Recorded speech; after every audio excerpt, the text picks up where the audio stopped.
Сегодня ночью у въезда на Керченский мост силовики остановили автомобиль с родственниками крымско-татарских политзаключенных, которые направлялись в Ростов-на-Дону на суды. В частности, они задержали тестя политзаключенного Рустема Исмаилова, Энвера Амерова.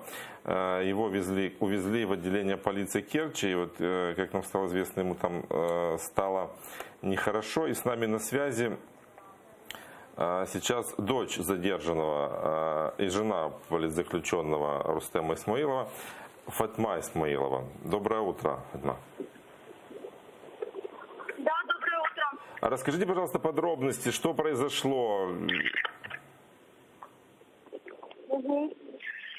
Сейчас, секундочку. Вы готовы говорить сейчас? Сегодня, значит, в 12 часов ночи мы выехали вместе с отцом и другими женами так называемой Симферопольской пятерки, направлялись в город Ростов-на-Дону для того, чтобы поучаствовать, послушать суд наших мужей. Вот. Мы выехали где-то в 12 часов ночи, и в 2 часа ночи, когда мы заехали уже на мост Керченский, значит, на самом первом посту ДПС нас остановили. Вот. Они нас остановили, попросили показать документы, мы им дали, потом они попросили код наших телефонов, если не ошибаюсь, код. В общем, они взяли и сказали, ждите, потому что они позвонят в дежурную часть, чтобы посмотреть, удостовериться в нашей личности, а также, что наши телефоны не являются краденными. Вот так вот. Они сказали, что 15-20 минут, но мы так прождали 5 часа. За 5 минут до 3 часов подъехал человек в гражданском. Вот. Не показывая ни документов, ничего. То есть он сказал, что моему отцу надо с ним проехать в Керченский РОВД.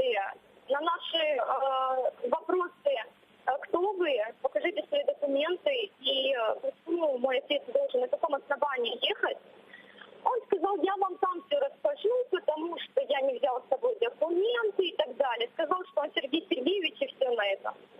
Вот. Отцу моему стало плохо, так как, понятное дело, он устал, мы ночь не спали, нас держали, мурыжили, извините за выражение.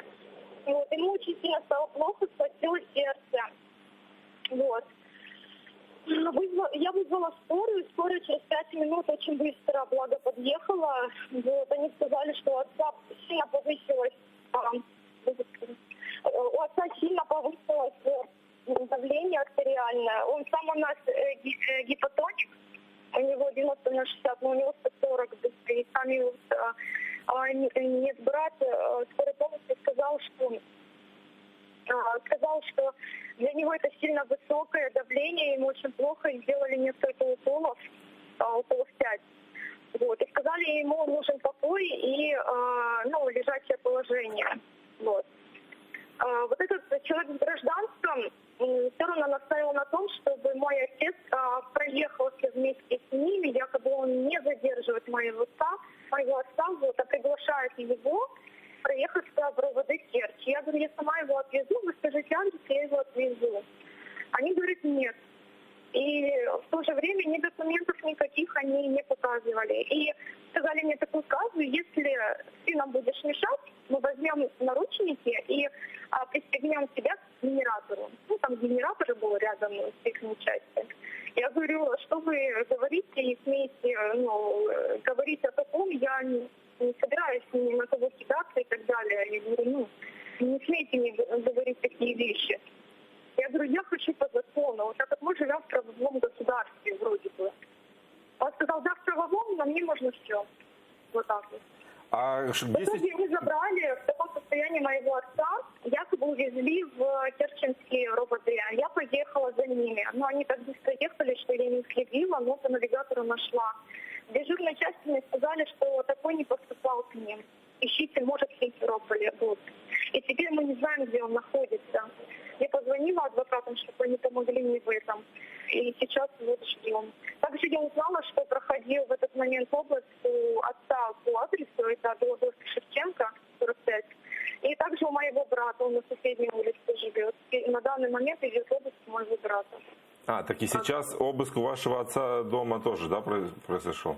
Да, дома тоже. Там находились моя мама и моих 3 детей. То есть я оставила их на маму для того, чтобы съездить на суд с отцом. То есть мои дети уже во 2-й раз ощущают на себе вот эту облаву.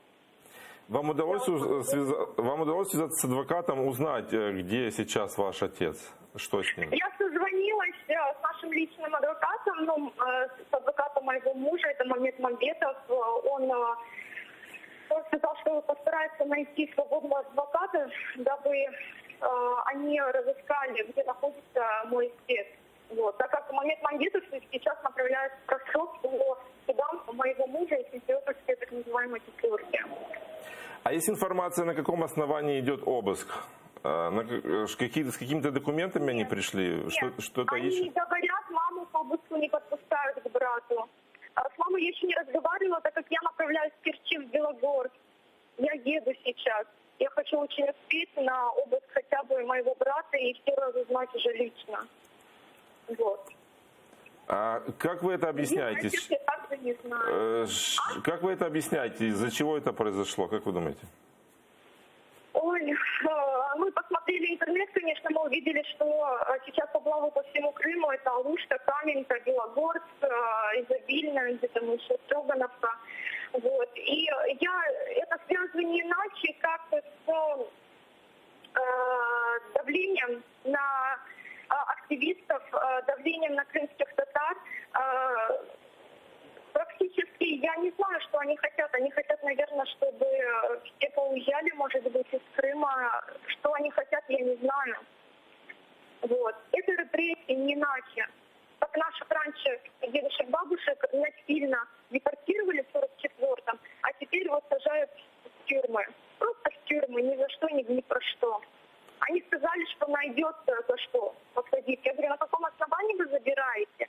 Мне сотрудник ДПС, он говорит, на мой вопрос, я говорю, за что? Они что, состряпывают дело? Он говорит, может, и состряпывают. То есть для них это раз-два плюнуть. Извините за выражение. Эмоции сейчас переполняют. Вы в Ростов уже не едете, я так вас правильно понимаю? Конечно, не еду. Меня задержали вместе с отцом. Я поехала за отцом, а теперь узнаю, что в доме моего отца обыск, там мои дети с мамой. Мама у меня больной человек, у нее сердце, у нее давление. Вот. У брата жена на сностях, она вот-вот родит. Там тоже 3 детей. Вот. И я сейчас еду к ним, и адвокатов попросила, чтобы они прозванивали, знали, где мой отец. Как только я узнаю, где мой отец, я поеду. Потому что в Керчи не было моего отца. Ну, по крайней мере, мне так ответили. Понимаете? Да, спасибо вам, Фатьма. Это была Фатьма Исмаилова, дочь Энвера Амерова, которого задержали сегодня на пути в Ростов, где идет суд над политзаключенным Рустемом Исмаиловым, над мужем Фатьмой Исмаиловой.